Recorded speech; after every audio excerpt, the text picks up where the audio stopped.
Shalom, shalom.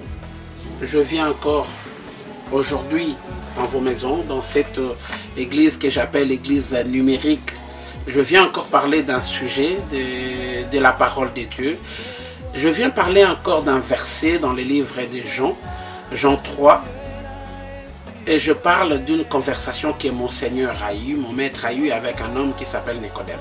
Je sais que ce passage a été longtemps expliqué, je sais que ce passage a été longtemps décortiqué. Aujourd'hui, je ne parlerai pas vraiment des mots qui se sont dits dans ce passage, mais je parlerai de personnages qui sont dans cette verset. Et dans ce passage, j'ai vu un homme et je vis Nicodème, que la Bible me dit Nicodème était l'ami du Seigneur.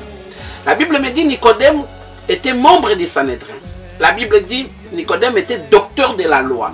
La Bible me dit Nicodème reconnaissait que Jésus venait d'en haut. Donc il avait la révélation, il avait la connaissance de la parole de Dieu, il avait le respect du monde, donc un homme respectable, mais le Seigneur lui dit de naître de nouveau.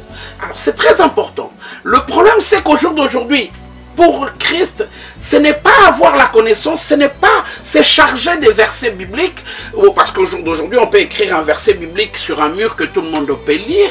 Ce n'est pas être respectable, pas toutes ces choses-là, mais ce que le Seigneur veut, c'est naître de nouveau. C'est porter le marque de parents en soi. Un enfant qui est né d'une famille doit porter des traces de ses parents. Il aura ses traces sur ses gènes, il aura ses traces sur ses caractères, il aura une éducation venant d'une famille.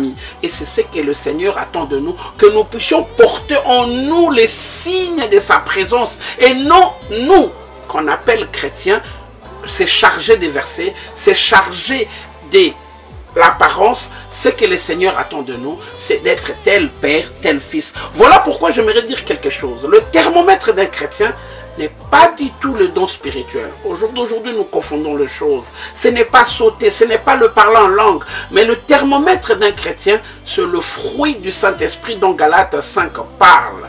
C'est là des choses que les autres de l'extérieur vont voir en toi. C'est des signes qui vont prouver exactement que cet enfant appartient à cette famille. Un enfant qui est né dans une famille ne commence pas tout de suite à parler, ne commence pas tout de suite à faire de publicité dans des réseaux sociaux. Un enfant qui est né essaye d'abord de comprendre, de s'asseoir, d'apprendre de ses parents comment marcher. Voilà pourquoi j'aimerais vraiment qu'un chacun de nous puisse s'examiner, un chacun de nous puisse voir au plus profond de lui sa façon de marcher, sa façon de vivre, à savoir que quand vous lisez Galates 5, à partir du verset 21, tout ce qui est dit là-dedans, c'est ce que le Seigneur attend de nous, le fruit. Parce que la parole nous dit, on reconnaît l'arbre par ses fruits. On reconnaît ce qui appartient à Christ par ses fruits. Portons de fruits. Glorifions ce Dieu-là qui est invisible. Mais il est visible à travers ta vie. Les gens voient la grandeur de ce Dieu à travers ta vie. Et comment on le verra?